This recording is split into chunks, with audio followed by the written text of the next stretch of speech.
नमस्कार मित्रों, मैं अनिल श्रीवास्तव रायपुर से अपने यूट्यूब चैनल हिंदू धर्म सब प्रमाण पे आप सबका स्वागत करता हूँ। मित्रों, अभी जो हम हिंदू धर्म पे लगातार चर्चा कर रहे हैं, इस बीच में कई ऐसी बातें हुई जो मैंने पिछली बार भी आपको बताया था। दक्षिण के राजनेताओं द्वारा सनातन धर्म का अपमान।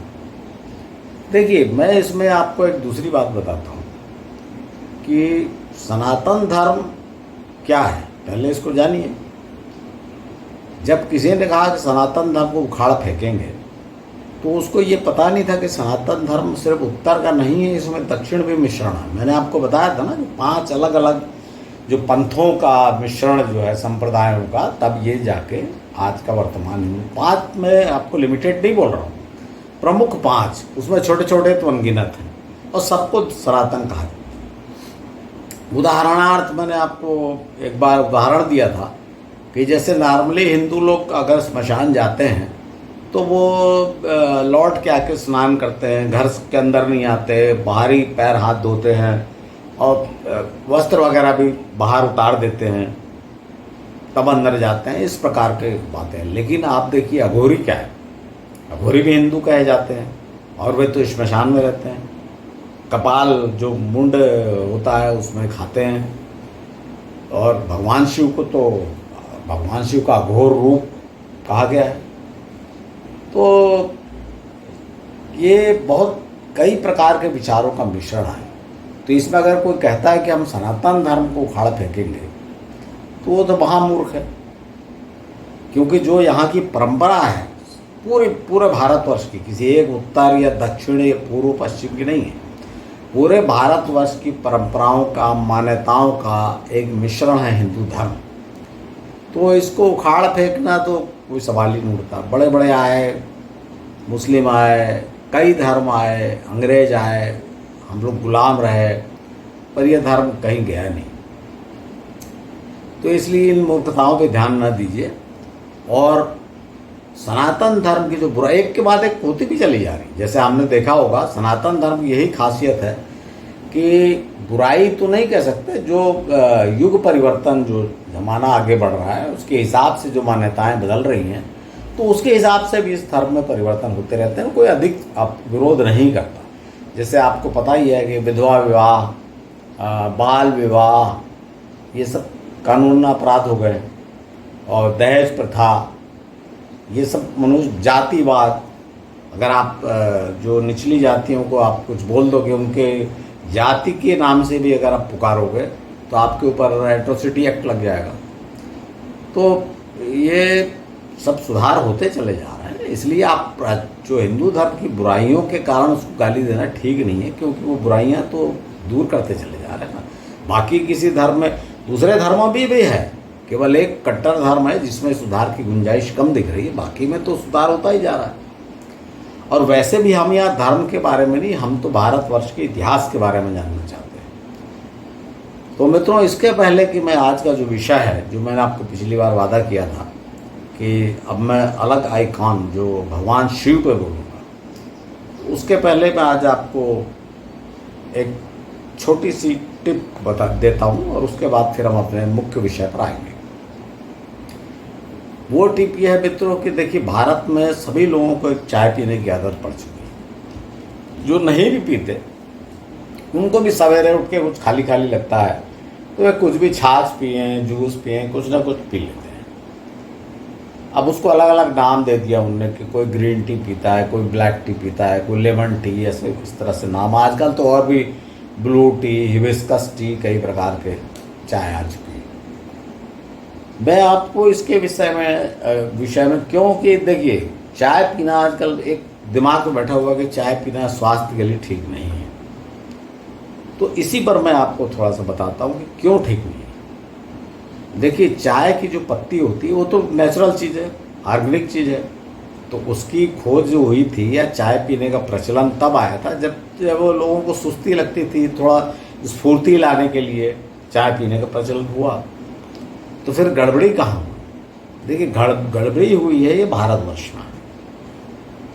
जो अंग्रेज़ों का चाय पीने का तरीका अलग था, वो उन्होंने चाय की खेती यहाँ प्रारंभ की। जो हम आपका असम वाला एरिया है, दार्जिलिंग वाला एरिया, वहाँ पे उन्होंने चाय की खेती शुरू की ब्रिटिश शासनकाल में।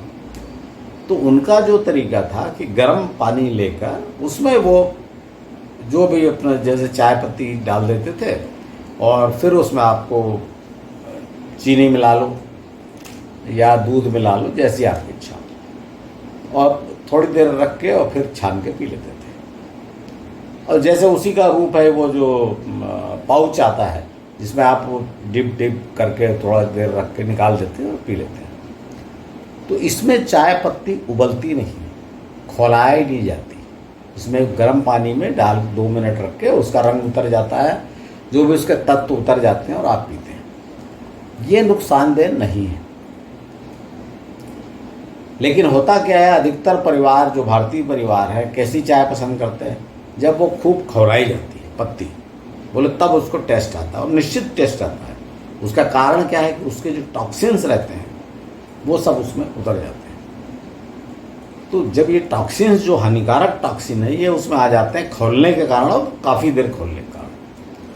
अब जब मैंने एक परिवार से पूछा कि आप इसको पत्ती क्यों खौलाते हैं, बोले बिना खौलाए तो ये हम जो अदरक वगैरह डालते हैं इसका स्वाद नहीं उतरता। तो मित्रों, मैं आपको बताता हूँ, मेरा कहना ये है कि सब चीज़ को आप एडजस्ट कर लीजिए।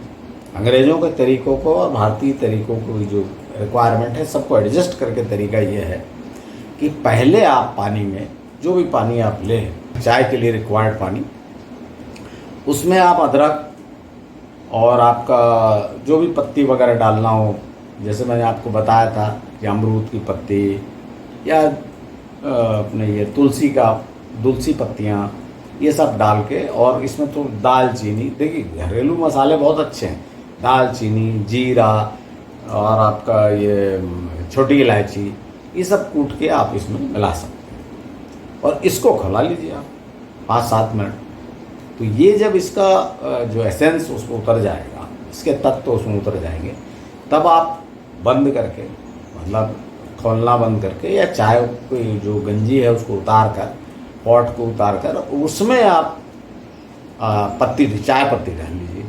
और प्रेफर ये करिए कि अगर वो ग्रीन टी हो, देखिए ब्लैक टी कोई हानिकारक नहीं है, वो भी अच्छी है, लेकिन ग्रीन टी कंपैरेटिवली इसलिए अच्छी होती है कि वो उसको धूप में सुखाया नहीं जाता और उसको पॉलिश या प्रोसेसिंग नहीं की जाती उसकी, तो वो बिल्कुल नेचुरल पत्तियां रहती हैं, जैसे तोड़ के और छाया में सुखा के पैक कर दी जाती है। तो उसको आप यूज़ करिए तो ज़्यादा फायदा है। और उसको आप 2 मिनट रखिए, जो गर्म पानी आप उतार देंगे नीचे, उसमें आप 2 मिनट रखिए और छान के पी लीजिए।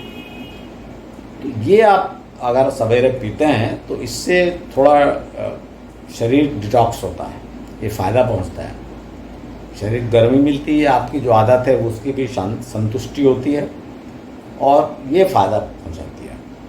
इस तरह की चाय अगर आप पिएंगे, वो भी बहुत बाद में आपको बता रहा हूँ, सवेरे उठते साथ पीना तो बिल्कुल ठीक नहीं है। उठते साथ तो मैंने आपको बताया हुआ है कि आप गर्म पानी पीजिए 2 से 3 गिलास, फिर आप फ्रेश होने के बाद आप जो भी घूमना, मॉर्निंग वॉक, योगासन, प्राणायाम, ये सब करने के बाद बता रहा हूँ मैं आपको, उठने के आधा 1 घंटे बाद। और इसमें कई लोग आपको सलाह देंगे कि खाली पेट चाय नहीं पीना चाहिए, नुकसान होता है। देखिए मित्रों, ये बात ठीक नहीं है। आप खाली पेट चाय नहीं पीना चाहिए करके आप साथ में क्या टोस्ट या बिस्किट जैसी हानिकारक चीज़ें खा लेते हैं, ये तो और नुकसानदेह होगा आपको। चाय का जो फ़ायदा होने वाला वो भी नहीं होगा। तो आप चाय को खाली पेट ही पीजिए, कम पीजिए। आपको बार बार बड़ा बड़ा कप या ग्लास भर के चाय पीने की आवश्यकता नहीं है। आप एक छोटे कप जस्ट संतुष्टि के लिए, देखिए आपको उससे फुर्ती आ जाएगी और फिर आप अपने कार्यक्रम चालू करिए दिन के। तो आइए मित्रों, आज हम अब अपने मुख्य विषय पर आते हैं। और मैंने जैसा आपको भगवान विष्णु के अवतारों को बारे में बताया, उसके पश्चात आपको ऋषभदेव जो जैन धर्म के संस्थापक हैं, और भगवान बुद्ध जो बौद्ध धर्म के प्रवर्तक हैं, इन सब के विषय में बताया। इस प्रकार से हमने विष्णु के अवतारों की चर्चा संपूर्ण कर ली। अब मैं आपको भगवान शिव के हाथ से चर्चा प्रारंभ करता हूँ। देखिए, ये बड़ा रहस्य है और बड़ा कठिन है। देखिए, भगवान विष्णु के अवतारों पे चर्चा करना सरल है। उसका कारण क्या है कि भाई जन जन में मान्यताएं हैं, ग्रंथ उपलब्ध हैं, वो स्थान उपलब्ध हैं जहाँ आप जा सकते हो कि भाई यहाँ थे, यहाँ पैदा हुए, यहाँ जन्म लिया, यहाँ लड़ाई की, ये सब चीज़ें हैं। भगवान शिव के विषय में ऐसा कुछ नहीं। जब आप देखने जाएंगे तो आप कहा जाएगा अजन्मा है, अविनाशी है। इसका मतलब कहीं पैदा होने का स्थान नहीं बताया जाएगा। तो आपको हाँ वो ऐसे स्थान मिलेंगे जहाँ वो आए थे, ऐसी चर्चा है कि जहाँ वो पहुँचे थे, प्रकट हुए थे जैसे कहा जाता है, तो वो स्थान है। तो उन स्थानों को हम बाद में देखेंगे। सबसे पहले हम जो चर्चा करेंगे वो है शिवलिंग पर, क्योंकि शिवलिंग और भगवान शिव को एक माना जाता है।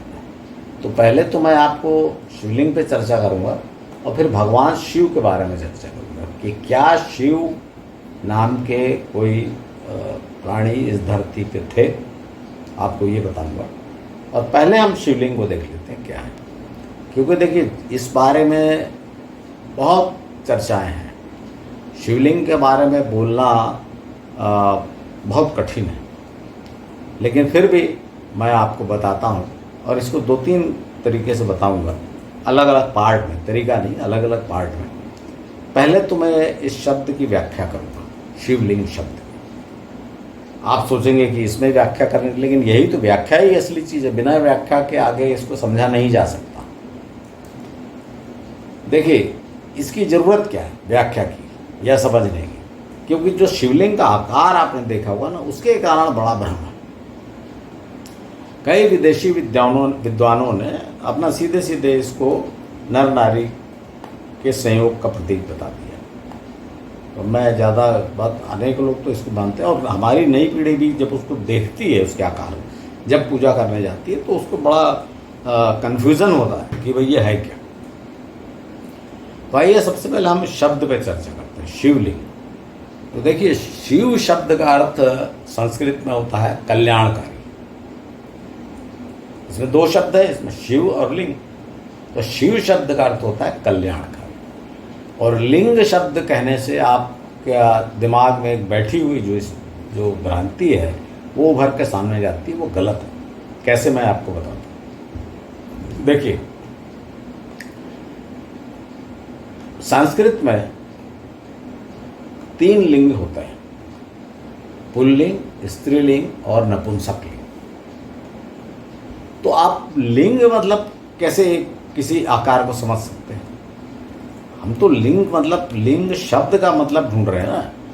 तो पुल्लिंग मतलब पुरुष की पहचान, स्त्रीलिंग मतलब स्त्री की पहचान, नपुंसक लिंग मतलब नपुंसक की पहचान।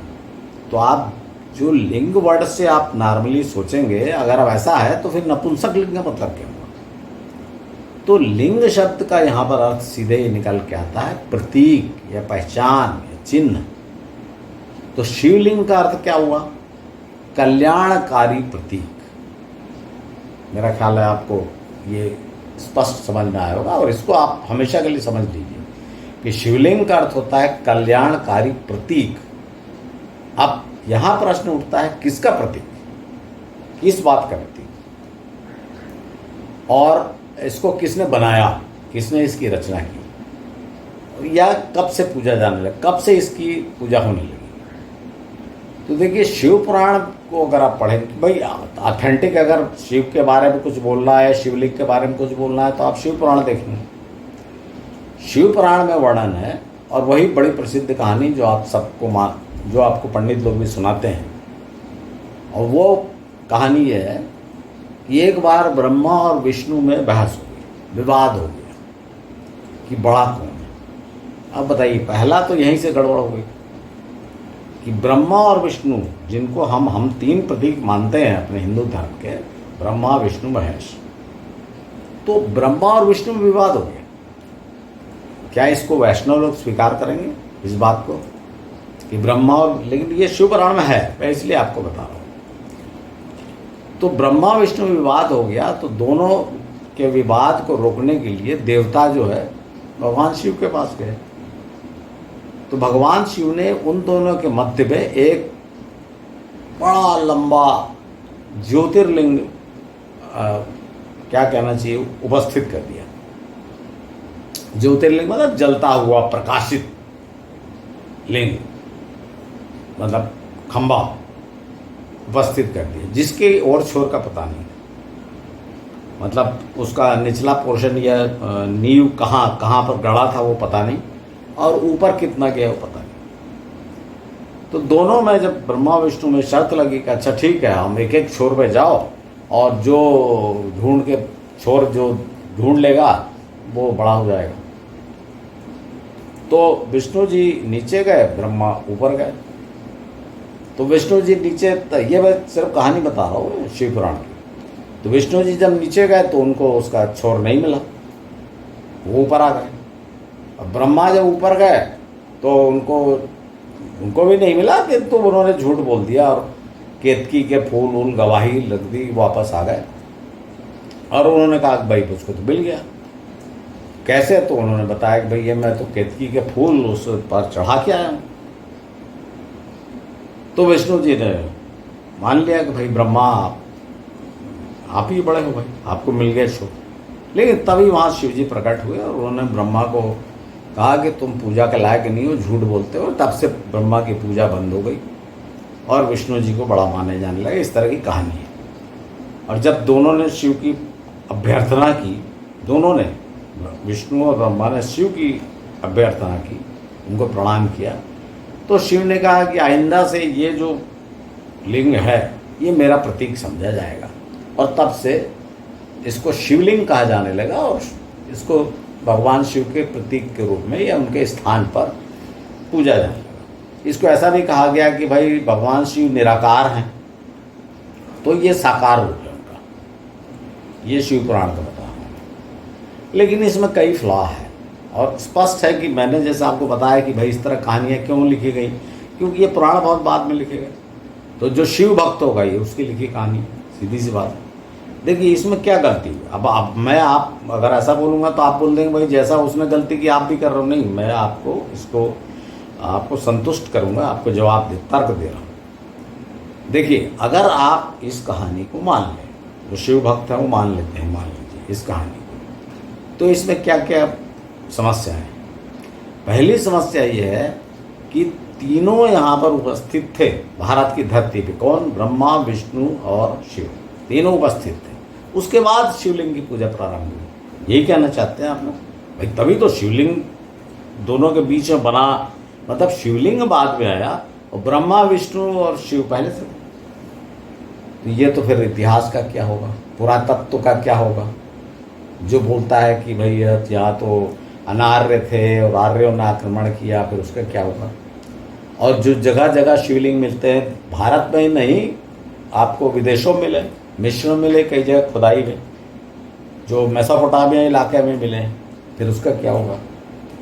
तो ऐसी बहुत सी समस्याएं उत्पन्न हो जाएंगी और ये गलत हो जाएगा। तो इतिहास नहीं है, क्योंकि शिवलिंग की पूजा ये तीनों के पहले से थी। अब प्रॉब्लम ये है कि भाई फिर इसे शिवलिंग क्यों होगा आगे।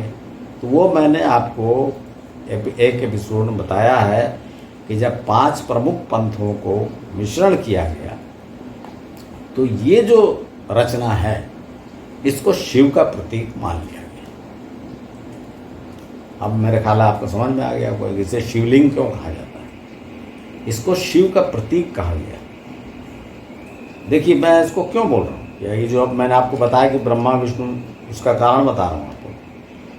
आज भी दक्षिण में जो ऐसे समुदाय हैं, देखिए कुछ समुदाय ऐसे हैं जो मैंने आपको कहा कि 5 अलग अलग पंथ मिला के धर्म बना, हिंदू धर्म आज का, उसके आज भी कुछ ऐसे हैं जो पुराने ही परंपरा को मानते हैं, सबको मिला के। जैसे हम लोग सामान्य जन क्या है, सब मानते हैं, शिव को भी मानते हैं, विष्णु को भी मानते हैं, देवी को भी मानते हैं, सबको मानते हैं और शिवलिंग पे जल चढ़ाते हैं, सब काम करते हैं। सावन के महीने में शिवलिंग को जल चढ़ाएंगे। लेकिन कई ऐसे संप्रदाय हैं अभी भी जो पुराना था केवल उसी को मानते हैं। उनको भी नहीं पता कि क्यों हम ऐसा कर रहे हैं, पर उनका कहना भाई हमारे संप्रदाय में तो यही मानते हैं। अब जैसे आर्य समाज तो जो आर्यों की पूजा पद्धति थी, अर्थात यज्ञ करना, केवल वही करता है, तो मूर्ति पूजा करता ही। इसी प्रकार दक्षिण में जैसे लिंगायत समुदाय, वो केवल इस रचना की पूजा करता है, इस लिंग की पूजा करता है केवल, और इसीलिए उसे लिंगायत कहा गया है। हालांकि वो भी गलती है, गलती पे इस गलती पे है कि वो अपने आप को अलग मानते हैं उत्तर भारतीय, वो भी गलत है, क्योंकि आप जो लिंग शब्द का उपयोग कर रहे हैं, लिंगायत मतलब लिंग की पूजा करने वाले, तो वो लिंग शब्द तो संस्कृत शब्द जिसका अर्थ है पहचान, प्रतीक। इसी तरह से वोकालिंग समुदाय है, वो भी मुख्य रूप से लिंग पूजक हैं, किंतु वो वेद पुराण सबको मानते हैं। तो मित्रों, इस प्रकार से आप देख रहे होंगे कि ये जो बात सत्य नहीं है कि ब्रह्मा विष्णु महेश तीनों थे, शिव तीनों थे और बाद में लिंग की पूजा पहले से चल रही है।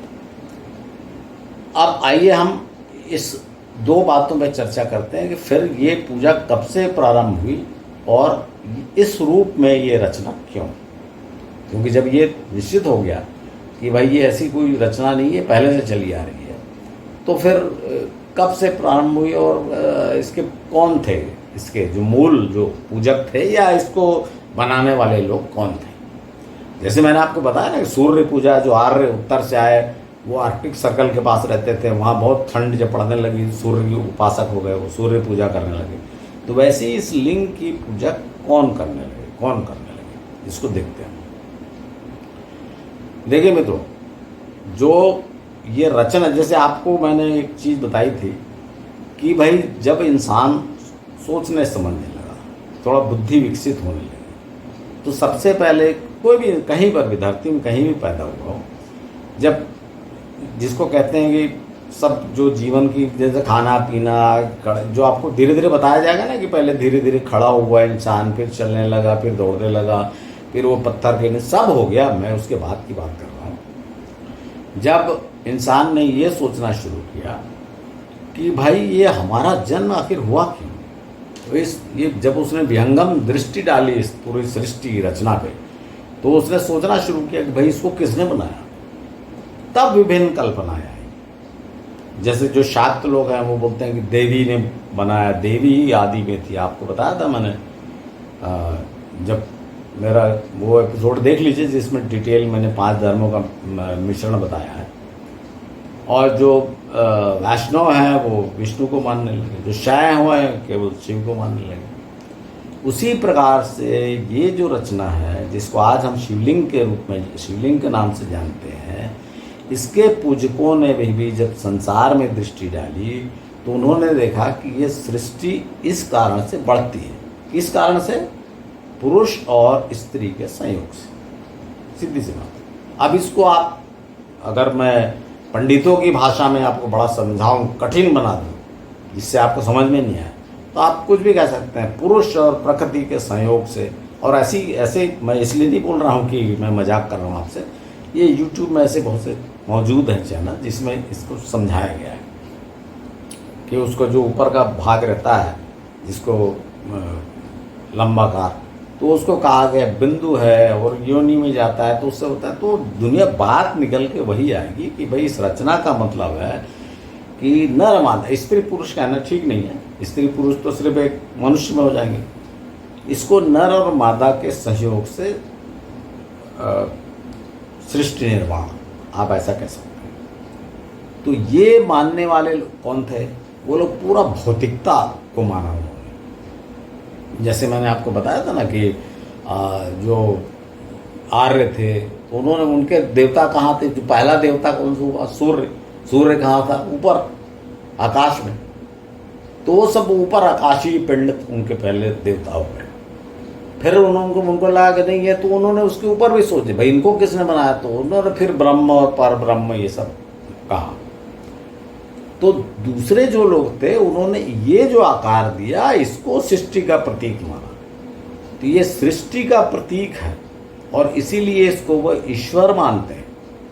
यही है उनका परमात्मा, कि भाई इसके कारण सृष्टि की रचना हो। ये आप समझिए। अब इसको मानने वाले कौन लोग थे? तो इसको मानने वालों में जब आप देखेंगे तो इतना आप इसको मजाक समझ रहे होंगे जो मैं बोल रहा हूँ, लेकिन मैं आप बताऊंगा ये आप उसका कारण क्या है कि आप इतिहास नहीं पढ़ते। और हमारे देश के इतिहासज्ञ तो आपको मैंने कई बार बता चुका हूँ कि वो तो अकबर और टीपू सुल्तान यहीं तक फंसे हुए हैं, लेकिन कई लोगों ने बहुत अच्छा काम किया, विशेषकर तमिलनाडु वालों ने, लेकिन वो हम लोग तक आया नहीं है क्योंकि वो सब फुटकर चिल्लर जैसे इंडिविजुअल काम करते हैं। तो भारत सरकार कहते हैं ना कि किसी को भी जब तक राजाओं का सहयोग नहीं प्राप्त हो तो वो चीज़ सामने नहीं आती। तो अभी तक ऐसा किसी भी सरकार ने इस बात को अपना सहारा नहीं दिया कि खोजा जाए कि क्या कहाँ से चालू हुआ। और मैंने आपको जो प्रारंभ है हिंदू धर्म का उसमें ही ये बात को बताया है कि दक्षिण दिशा से अंटार्कटिक साइड से, ये आप मेरे एपिसोड देख लीजिए, अंटार्कटिक साइड से लोग आए सुदूर दक्षिण से। ये मैंने आपको रावण के इसमें भी बताया कि भाई रावण कौन था और भारत भूमि पे लोग कहाँ से आए, क्या जो अनार्य कहे जाते हैं द्रविड़ वो भारत के मूल निवासी थे। इस बात पर मैंने प्रकाश डाला है। लेकिन अभी एक लेटेस्ट चीज़ मुझको पता लगी है, लेटेस्ट उतनी नहीं है, मेरी जानकारी में भी आई। हुआ क्या कि एक अंग्रेज विद्वान ने कभी दूसरी शताब्दी ईस्वी में, कभी बहुत पुराना मतलब सॉरी दूसरी तो नहीं 10वीं 12वीं शताब्दी में एक कल्पना की कि भाई दक्षिण दिशा में एक, उसका कारण था उन्होंने क्यों ये कल्पना की वो मैं आपको बताता हूँ। एक जानवर होता है लेमूर। लेमूर आपने देखा होगा, एक होता है वो भारत में बहुतायत से पाया जाता है लेमूर। और वो मेडागास्कर में, देखिए नक्शे में कहाँ है, मेडागास्कर भारत के पश्चिम छोर पे नीचे है, दक्षिण पश्चिम समझ लीजिए मेडागास्कर। ये आपको बताया था ना स्टोरी कि भाई ये भारत का जो भूभाग है ये अफ्रीका के नीचे जो नीचे से टूट के ऊपर आया, तो मेडागास्कर वाला इलाका पीछे छूट गया। तो उन्होंने ये देखा जो अंग्रेज विद्वान ने कि भाई ये जो लेमूर है ये मेडागास्कर में पाया जाता है और भारत में पाया जाता है, जबकि मेडागास्कर अफ्रीका के पास में है। तो अफ्रीका के पास में है तो अफ्रीका में नहीं पाया जाता है। तो ऐसा कैसे हो सकता है कि अगर कोई प्रजाति यहाँ पर हो, अफ्रीका पास में न हो और दूर भारत में। उसके बाद उससे भी बड़ा आश्चर्य उनको तब हुआ जब उनको ऑस्ट्रेलिया में लेमूर बहुतायत मिला, तो उनको और आश्चर्य हुआ। फिर उन्होंने और फिर ये वाली थ्योरी सामने आई कि भाई पूरा फल था और वो हुआ क्या बोलते हैं आइस एज आई, उस समय सब जल खत्म हो गया, इधर से सब बर्फ में परिवर्तन हो गया। फिर धीरे धीरे जब वो बर्फ पिघलना शुरू हुई, जब आइस एज समाप्त हुई, तो धीरे धीरे जो नदियां बही, जो ऊपर की बर्फ पिघली ऊपर की नीचे की, वो धीरे धीरे जो गहरे स्थान थे, निचले स्थान थे, वहाँ पे पानी भरने लगा। तो उन्होंने एक कल्पना की एक बड़े भारी क्षेत्र की जो भारत को, मेडागास्कर को और ऑस्ट्रेलिया को जोड़ता है, और इसका उन्होंने लंबाई करीब करीब 7,000 किलोमीटर का एरिया दिया और इसको उन्होंने नाम दिया लेमूरिया। तो जब ये वाली थ्योरी तमिलनाडु वालों के सामने आई, तमिलों के सामने ये थ्योरी कह रहे भारत से नीचे मतलब जो श्रीलंका है, श्रीलंका को इंक्लूड करते हुए एक बड़ा भारी क्षेत्र था और उसके बीच में एक नदी बहती थी, वो नदी का नाम मैं भूल रहा हूँ, तमिलनाडु में बहती है, और वो नदी इसको सेपरेट करती थी। किसको? ये लेमूरिया को या श्रीलंका को, समझ लीजिए आज श्रीलंका को और भारत को इस नदी से। अब आपको मालूम है कि आज तो भारत श्रीलंका के बीच में समुद्र है, कोई नदी है नहीं। नदी जो जिसका नाम लिखा है वो ऊपर है तमिलनाडु में, और वो जाके उसमें गिरती है, जिसको पाक स्टेट कहा जाता है, पाक जलडबरू मध्य श्रीलंका और भारत के बीच में। तो देखिए मैं ज़्यादा आपको इतिहास बता के बोर नहीं करूँगा, पर ये बड़ा इंटरेस्टिंग पॉइंट है, इसलिए मैं बता रहा हूँ आपको, क्योंकि इससे बहुत सी दूसरी उलझनें भी सुलझ जाती हैं। तो जब तमिल वालों ने खोजना शुरू किया तो तमिल जो लोक गाथाएँ हैं और प्राचीन ग्रंथ दूसरी शताब्दी के लिखे हुए, वो भी बहुत ईस्वी पूर्व के नहीं, दूसरी शताब्दी के लिखे हुए प्राचीन ग्रंथ जो हैं उसमें एक इस क्षेत्र का उल्लेख मिला और उसे कहा गया है कुमारी कंदम, कुमारी कंदमम। और उसमें कहानी लिखी हुई, एक राजा था, उसकी कन्या थी, उसका नाम था कुमारी। जैसी मैंने ये जाना तो मेरा तो दिमाग खुल गया, क्योंकि आप समझे इसका मतलब कुमारी कन्या। देखिए आपके सामने कन्याकुमारी एक जगह है, समझ रहे हैं आप, क्योंकि ये समझ में नहीं आता कि भाई पार्वती माता का मंदिर, भाई आज सब लोग उसको बोलते हैं पार्वती माता का मंदिर।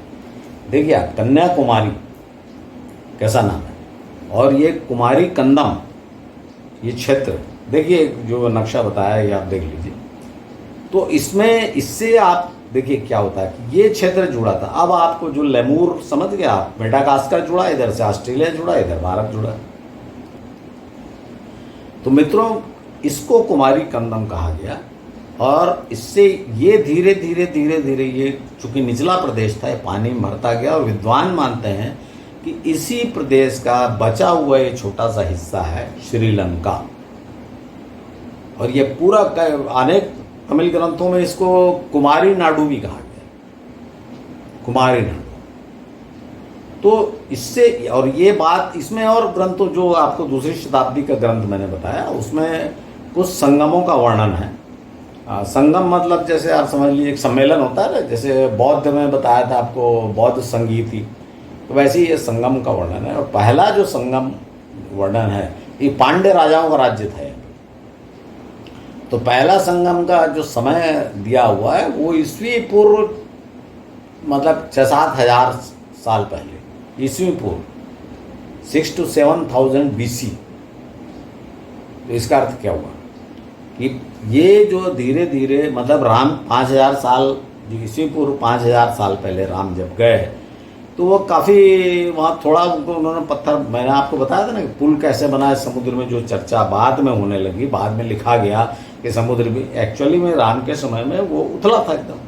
तो उन्होंने पत्थर रख के उसको भर दिया था, फिलअप कर दिया था जो गहरे भाग थे बीच बीच में, और चले गए थे। लेकिन राम से और 1-1.5 हजार साल पहले तब वो आज का श्रीलंका नहीं था। और जब 2000-3000, जब मैं एग्जैक्ट नहीं बता पा रहा हूँ, मान लीजिए ईस्वी पूर्व 10,000 साल। और आर्य कब आए थे? आर्य आए थे ईस्वी पूर्व, जैसा मैंने ही बताया, 8,000 साल पहले। हालांकि अभी तो विशेषज्ञ जितने हमारे बड़े भारी पुरातत्ववेत्ता इतिहासकार, अभी तो जो हिस्ट्री में पढ़ाया जाता है कॉलेजों में, वो ईस्वी पूर्व 3,000 में आर्य आए थे। कई लोग मुझसे बहस करते हैं कि राखी गढ़ी में जो खोज हुई उसमें ईसा पूर्व 3,000 कई निकले पत्थर। अरे भाई आपके पत्थर निकले तो हम क्या करें? इतिहास भी तो ये बता रहा है ना कि अब देखिए अभी तक तो आर्यों का ही था, आप नहीं मान रहे थे, अब तो तमिल का आ गया कि ईस्वी पूर्व 10,000 साल पहले वहाँ मीटिंग हुई। और ये दूसरी शताब्दी के इसमें लिखा हुआ है, कोई ये आज का नहीं लिखा है। और उसके बाद कई मीटिंग हुई। तो मैं इसको आपको ज़्यादा डिटेल नहीं बता रहा हूँ, मैं सिर्फ ये बता रहा हूँ कि ये कल्पना है, और मेरी तो ये कल्पना है। मैं तो और नीचे, मैं तो आप भारत से लगे हुए भूभाग की चर्चा कर रहे हैं ना, कुमारी कंदम। मैं तो और नीचे अंटार्कटिका की बात किया हूँ ना अपने एपिसोड, मैंने तो अंटार्कटिका की बात किया कि अंटार्कटिका से ये लोग आए। और इनकी जो कल्पना थी, जो ब्रह्मांड की सृष्टि की रचना की, वो कल्पना ये थी जिसका साकार रूप है ये। जो कल्पना थी उसका साकार रूप है ये, जिसे आज हम शिवलिंग के नाम से जानते हैं। और इसकी वे पूजा करते थे कि भाई इस रचना के कारण हम लोग हैं और सृष्टि की रचना हुई। तो मित्रों, आशा है आपको ये चीज़ समझ में आई होगी। और इसको आप देखेंगे अभी, अब धीरे धीरे देखिए, मैं ये नहीं बोल रहा हूँ कि बड़ा स्पष्ट है। उसका कारण क्या है? ये तो प्रमाण देंगे कि भाई कुमारी कंदम या अंटार्कटिका में लोग रहते थे। ये तो बहुत ही अब जाकर सोचना शुरू किया ना लोगों ने। ये तो मैंने आपको बताया ना कि इसके पहले तो कुछ था ही नहीं। सब ये सोचते थे कि भाई उत्तर से आए, उत्तर से आए। ये दक्षिण से कौन आए इसके बारे में मैंने आपको बताया था कि दक्षिण पूरे ये भारत का ही दक्षिण नहीं, चाहे दक्षिण अमेरिका हो, चाहे दक्षिण अमेरिका हो या ऑस्ट्रेलिया हो, यहाँ के लोग कहाँ से आए?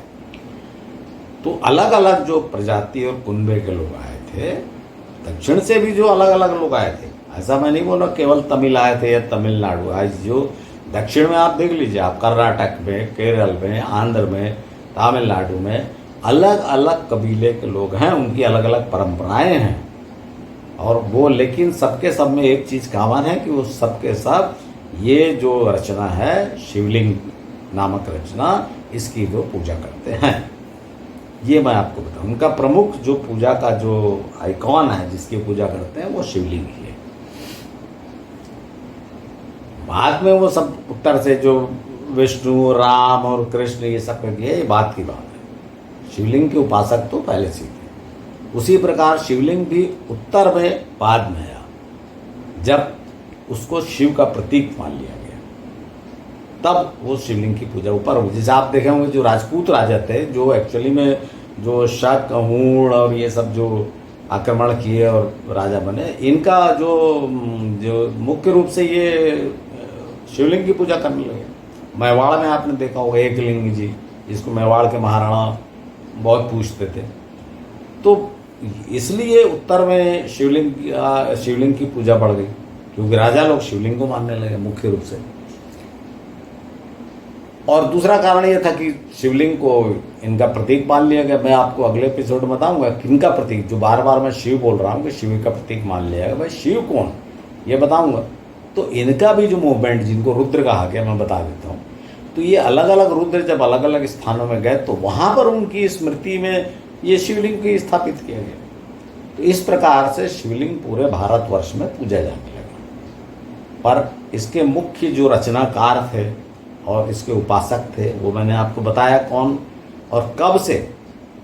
ये जो मूर्तियां हैं ना, जो जब सूर्य पूजा और ये सब बाद में जो आर्य आए और ये सब, रामकृष्ण तो आपको भी पता है बहुत बात के, जो भगवान विष्णु या नर नारायण कहा गया या सूर्य की पूजा होने लगी, ये सबसे बहुत पहले से शिवलिंग की पूजा होती थी और पूरे भारत में होती थी, क्योंकि जो नीचे दक्षिण से आए थे पूरे भारत में वो लोग ही छा गए थे। बाद में जब उत्तर दिशा से आए, और एक और गलतफहमी आपके मन में होगा, जो लोगों को बताया जाता है कि भाई आर्य ऊपर से, आज दक्षिण वाले बोलते हैं कि आर्य होने टाइम, याद रखिए आर्य को अगर एक जाति मान लिया जाए तो उसका तो एक बार आक्रमण हुआ, उसके बाद तो अनगिनत जातियों ने आक्रमण किया भारत पे, और वो डरते अब वो सबके सबको आप आर्य कह, जैसे हूण, शक, ये सब शाण, ये तो आपको पता है ना, ये सब तो वर्तमान इतिहास में है। तो ये सबके सब आज की डेट में आप जो दक्षिण वाले हैं सबको आर्य बोल देते हैं। आप देख लीजिए, आप गुजराती, मारवाड़ी जो बसे हुए हैं, सबका कल्चर अलग अलग है। देखिए आप उनका रहन सहन, उसका जो शारीरिक रचना को देखिए, सब अलग है। भाई पंजाबियों को देखिए, बगल में लगा हुआ आपका राजस्थान है, उसको देखिए कितना अंतर है। तो ये सब अलग अलग आक्रमण, और भारत में तो आपको पता ही है, उत्तर दिशा से लगातार खैबर से आते रहे और यहाँ बसते रहे, क्योंकि बड़ी उपजाऊ भूमि थी और बड़ा अच्छा वातावरण था यहाँ। दक्षिण से भी यहाँ पर आए बसे। तो मेरा ख्याल है कि ये फिर से इतिहास को आपको समझने की ज़रूरत है, और अभी बड़ा छिटपुट प्रयास हो रहे हैं। ये आपको मैं बार बार बता रहा हूँ कि जो शिवलिंग है या कोई भी धर्म, जैसे बता रहे हिंदू धर्म के बारे में, कि भारत का इतिहास है। जब आप इसके बारे में जानेंगे तब आप, नहीं तो भाई शिवलिंग पूजा नए लड़के आएंगे, अरे बोले कि क्या है शिवलिंग। तो ये कब से शुरू हुआ, किसने शुरू किया, और वो भौतिक रूप से बहुत एडवांस लोग थे, ये बात याद रखिएगा। जो आर्य बाद में आए, उनसे हजारों साल बाद में भारत में आए हैं, वे ग्रामीण सभ्यता थी, क्योंकि वो तो चरवाहे थे ना, अपने अपने रेवड़ों को लेके चलते थे, तो वो तो ग्रामीण सभ्यता थी। यहाँ आने के बाद भी जंगल में झोपड़ी बना लिया, गाय पाल लिया और संतुष्ट रहते थे वो, और ईश्वर की आराधना, परमात्मा की आराधना करते हुए। दक्षिण से जो लोग आए वो भौतिकतावादी थे, उन्होंने बड़े बड़े नगरों की स्थापना की यहाँ पे, क्योंकि वो मानते थे कि भाई सृष्टि यहीं पर है जो भी है, और इसलिए ये सृष्टि का प्रतीक उन्होंने इसको बनाया। तो आशा है मित्रों आप शिवलिंग का अर्थ समझे होंगे जो भी है। अब अगले एपिसोड में आपको ये बताऊंगा कि भाई शिवलिंग शिव का प्रतीक, क्योंकि देखिए आप सोचेंगे, फिर आप कंफ्यूज हो रहे हैं, मैं आपको एक स्पष्ट कर देता हूँ कि भगवान शिव ने, जब आपको मालूम है वो कहानी, भगवान शिव ने जहर दिया, हलाहल विष, कालकूट विष, तो इसलिए उनके सावन के महीने में जल डाला जाता है उनको शांत करने के लिए, उनकी जो कहना चाहिए गर्मी हो गई जहर पीने से, तो उसको शांत करने के लिए पिया जाता है। लेकिन आप घर में क्या करते हैं सावन के महीने में? आप रुद्राभिषेक करते हैं। आप शिवलिंग अभिषेक नहीं कहते, करते शिवलिंग पे ही है, लेकिन आप रुद्राभिषेक कहते हैं, शिवलिंग अभिषेक नहीं कहते। ये इन बातों को आप याद रखिएगा। इसी प्रकार से आप इसको शिवलिंग कहते हैं, रुद्रलिंग नहीं कहते। तो स्पष्ट रूप से यहां पर दिखाई दे रहा है कि रुद्र और शिव अलग अलग चीजें हैं। तो मैं अगले एपिसोड में आपसे रुद्र और शिव पे चर्चा करूंगा, और कौन है ये और वो कहाँ। जैसे अभी आपको मैंने शिवलिंग के बारे में बताया कि कैसे पूजा होने लगी इसकी, वो मैं आपको अगले एपिसोड में, और अगले के अगले एपिसोड में तो सिर्फ कहना चाहिए भूमिका कि भाई ये जो नाग कहाँ से आया गले में, ये सब बताऊंगा। फिर वास्तविकता में बताऊंगा कि भाई ये जो आपके सामने जिनकी आप पूजा करते हैं, जिनकी चर्चा करते हैं, जैसे सती से किसका विवाह हुआ था, पार्वती से किसका हुआ था, गणेश और कार्तिकेय किसके पुत्र थे, इत्यादि इत्यादि, और फिर उनका क्या हुआ, वर्तमान दशा क्या है। जैसे शिवलिंग का मैंने आपको बताया कि वर्तमान में भी शिवलिंग आप देख लीजिए, दक्षिण में ही भारत में ज़्यादा, पूरा भारत पूजता है, नो इसमें कोई शक नहीं, लेकिन शिवलिंग की उपासना दक्षिण भारत में ज़्यादा होती है। ये आप देख सकते हैं कि जिस क्षेत्र की मुख्य पूजा थी वो आज भी वहीं ज़्यादा पूजा होती है। जैसे देवी की उपासना कहाँ ज़्यादा होती है? पूर्वी भारत में। ये जो मूल जो धर्म जहाँ था, संप्रदाय जो था, पंथ जो था, आज भी वहीं ज़्यादा महत्व है, हालांकि पूरे भारत में उसको माना जाता है।